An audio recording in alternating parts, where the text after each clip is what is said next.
Boa noite. Lamento muito não estar com vocês esta noite para inaugurar este maravilhoso congresso. Lamento também perder esta oportunidade de conhecer Amazonas e de conhecer vocês. Circunstâncias fora de meu controle me impediram de viajar. Então, eu preparei este vídeo que espero seja pertinente de alguma maneira com alguns dos temas que vão ser debatidos em Rio Branco esta semana. Agradeço muito o convite, agradeço sua atenção e espero que seja possível compreender o meu português. Justamente, o problema da comunicação e do translinguismo é o tema do qual eu vou falar hoje. O meu título é As Línguas que Viajam por um Imaginário Geolinguístico. Vou começar com uma mostra da atualidade geolinguística de nosso mundo globalizado. Vou descrever 5 cenários breves. Primeiro, no ano 2005, a Academia do Cinema de Hollywood rejeitou o candidato proposto por Itália pelo Oscar para melhor filme estrangeiro. O filme, titulado Soldado Raso, foi escrito, dirigido e produzido por italianos e filmado parcialmente na Itália. Qual foi o problema? O problema é que no filme não se usa a língua italiana. Trata-se de um confronto entre uma família palestina e a ocupação israelita. O diálogo está em árabe e em inglês. O concurso para melhor filme estrangeiro exige que o filme seja predominantemente escrito na língua do país que apresenta o filme. A regra foi mudada depois do ano 2005. Um mês antes, um avião da Cipria caiu perto de Atenas, depois que os pilotos perderam consciência quando seu cabine perdeu pressão. Os alarmes todos funcionaram perfeitamente.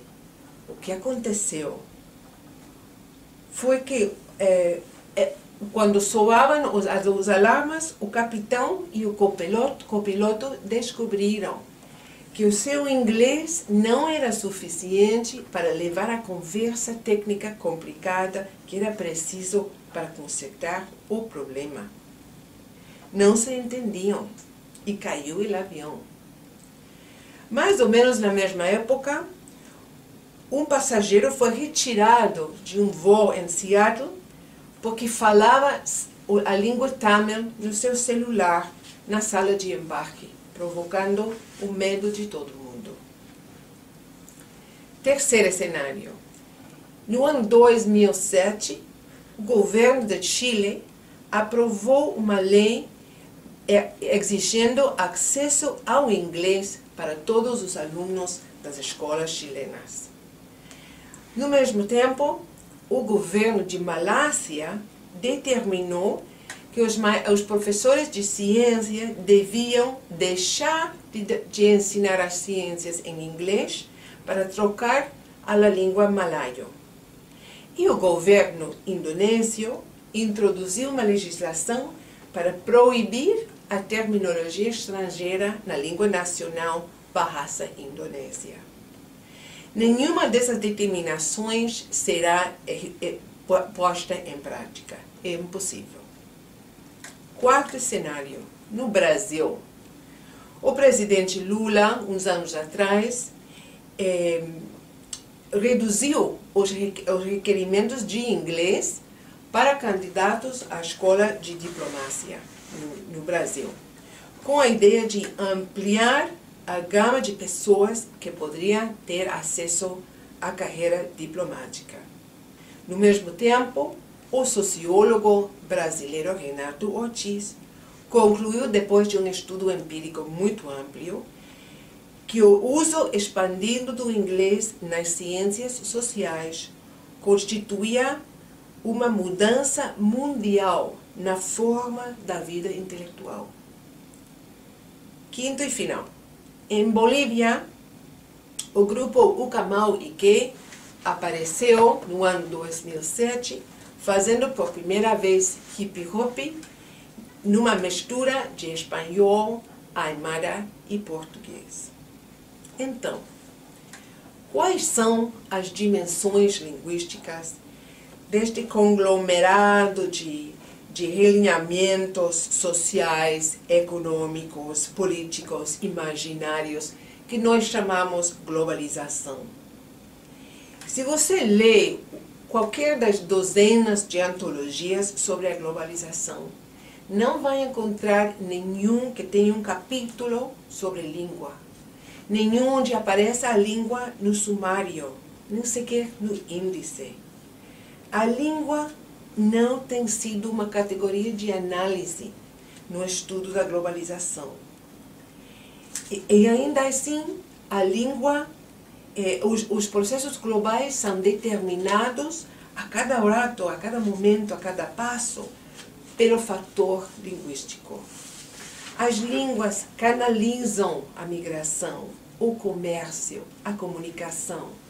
Determinam quem tem mais possibilidade de fazer comércio com quem tem mais probabilidade de migrar aonde, mais possibilidade de ter sucesso naquele lugar. Quem é capaz de negociar por seu próprio conto e quem não. Não obstante o silêncio sobre a linguagem, a paisagem global linguística é um terreno muito dinâmico agora, que está mudando rapidamente. Até os mesmos expertos não têm ideia nenhuma de como será o perfil linguístico do mundo daqui a 100 anos. Isso me parece um fato realmente dramático. Como fazer visível a questão, então, da língua no estudo da globalização? Eu tenho feito duas séries de perguntas. Primeiro, como é que esse conjunto de processos que a gente chama globalização, como esse conjunto de processos está determinando o que acontece com as línguas? E a segunda pergunta é, de que maneira a linguagem determina o processo da globalização? E a essas duas perguntas adiciono outra. Quais são as propriedades particulares intrínsecas à língua humana que produzem as dinâmicas da globalização? Quer dizer, de que maneira as características específicas da língua fazem possível ou impossível certas coisas, fazem mais ou menos prováveis certas coisas, influem na produção dos processos mundiais. Isso é uma maneira de captar a ideia da língua como uma força nos processos globais. Vou examinar brevemente aqui 4 aspectos dessa questão. Primeiro, a migração. Segundo, a desaparição de línguas. Quarto, a aparição de cenários mundiais. E quarto, as práticas translinguísticas. Então, primeiro, a migração. A migração é reconhecida como um aspecto fundamental, central do mundo da experiência contemporânea. Quando as pessoas mudam de lugar, as suas línguas as acompanham. Desde o ponto de vista linguístico, então, a migração pode imaginar-se como uma redistribuição de competências linguísticas. Algo que acontece agora no planeta numa escala sem antecedentes. Os noticiários reportam constantemente anedotas, como uma recentemente da Irlanda, falando que o polícia de Dublin agora precisa de intérpretes em 41 línguas. A mobilidade das línguas parece uma coisa natural, não problemática, mas é um processo que tem características muito consequentes, muito marcadas. Por exemplo, não é opcional. As pessoas, quando migram, podem deixar atrás muitas coisas, mas a língua não é uma delas. Nem é possível simplesmente trocar de língua quando a pessoa chega num novo lugar. Da maneira que a gente pode trocar de vestimento, de costumes, de religião, de comida, mas de língua você não pode simplesmente trocar. Por mais que você queira, não pode convertir simplesmente de uma língua para outra. Não pode esquecer uma língua que você sabe por um ato de vontade própria, né? Impossível esquecer uma língua como ato de vontade. Ninguém pode dizer que para ser cidadão você tem que esquecer o mixteco. Claro, as pessoas podem, nem sempre, mas com frequência, a gente é capaz de aprender novas línguas.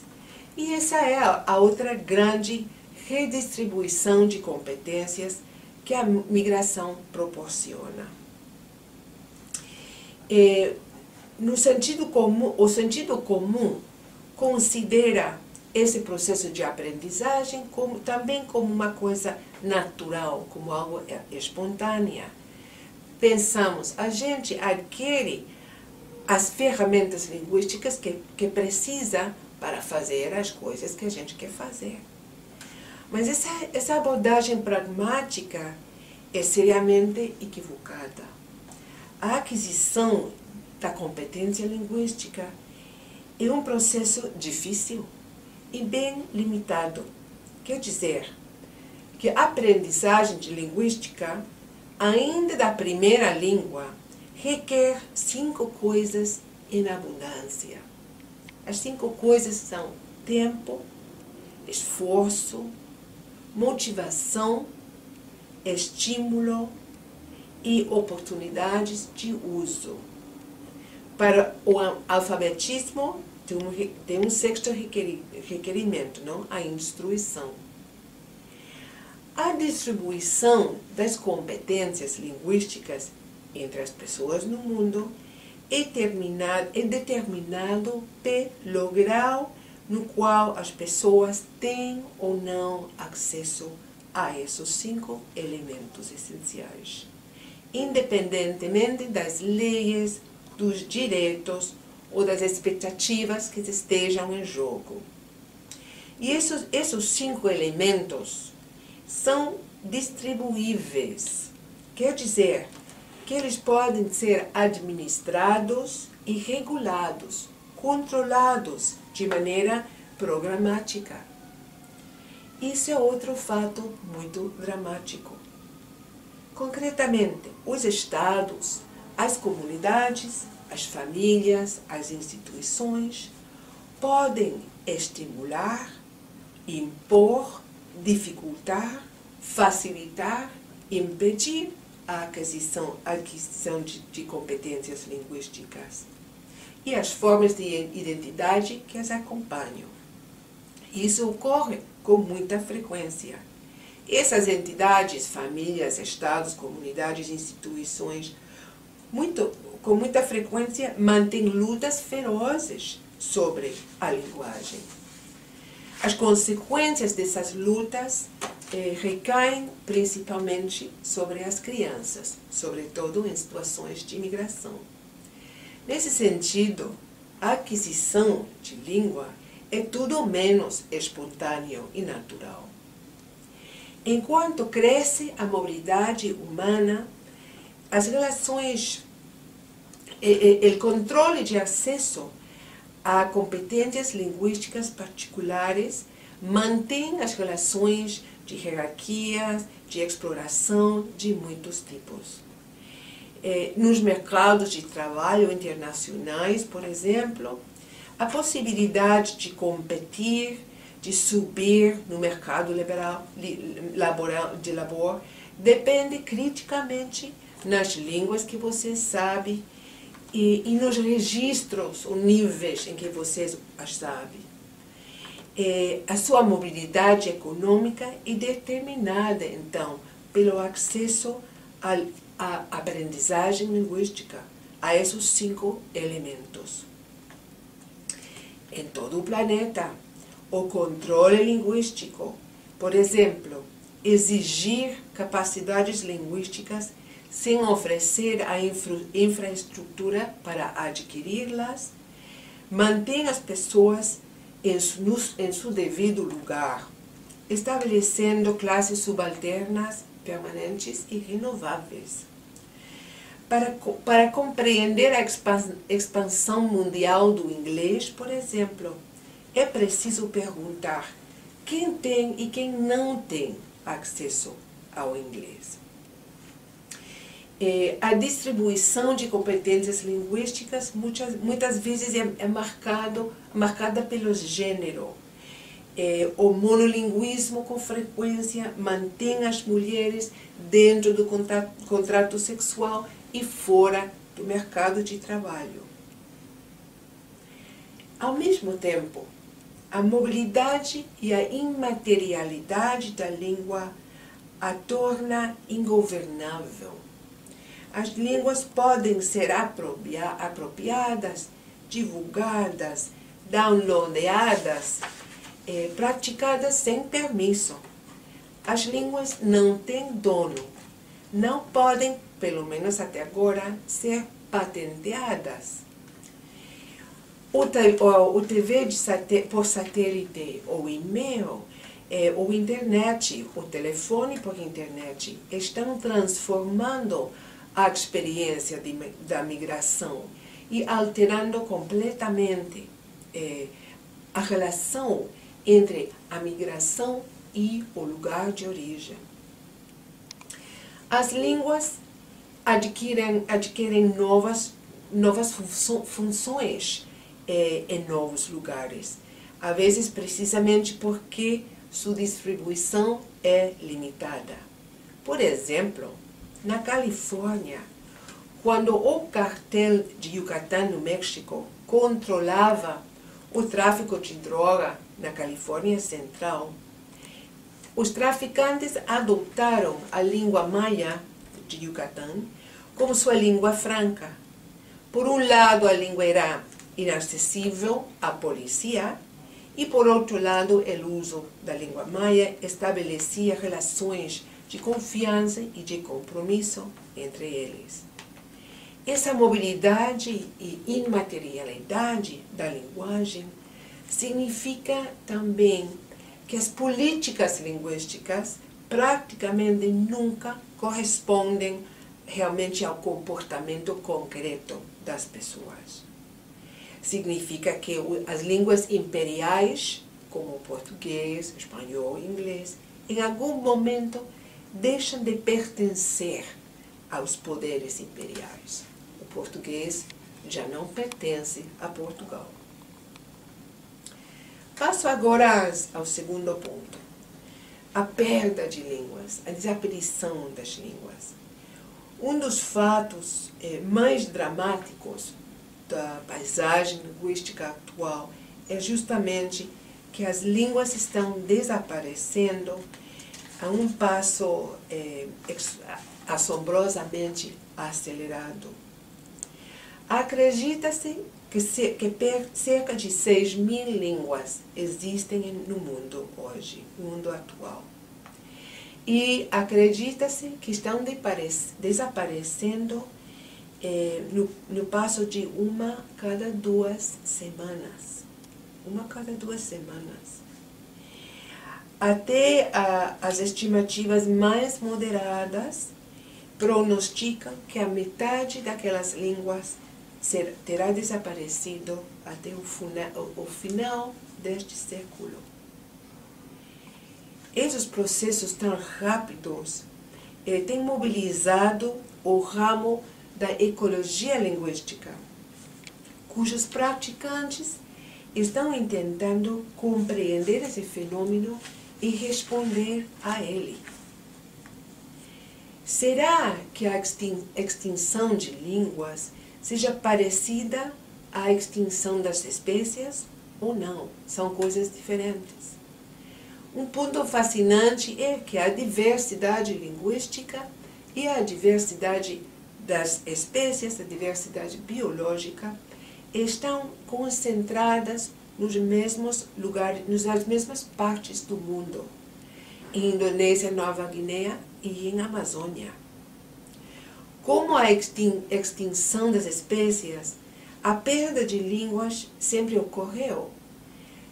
Não temos nenhuma ideia de quantos milhares ou milhões de línguas humanas nasceram e morreram no curso da história humana, né?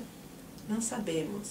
Mas nós sabemos que, igual que as espécies, este processo de desaparição de línguas atualmente está drasticamente acelerada a causa das ações humanas no planeta.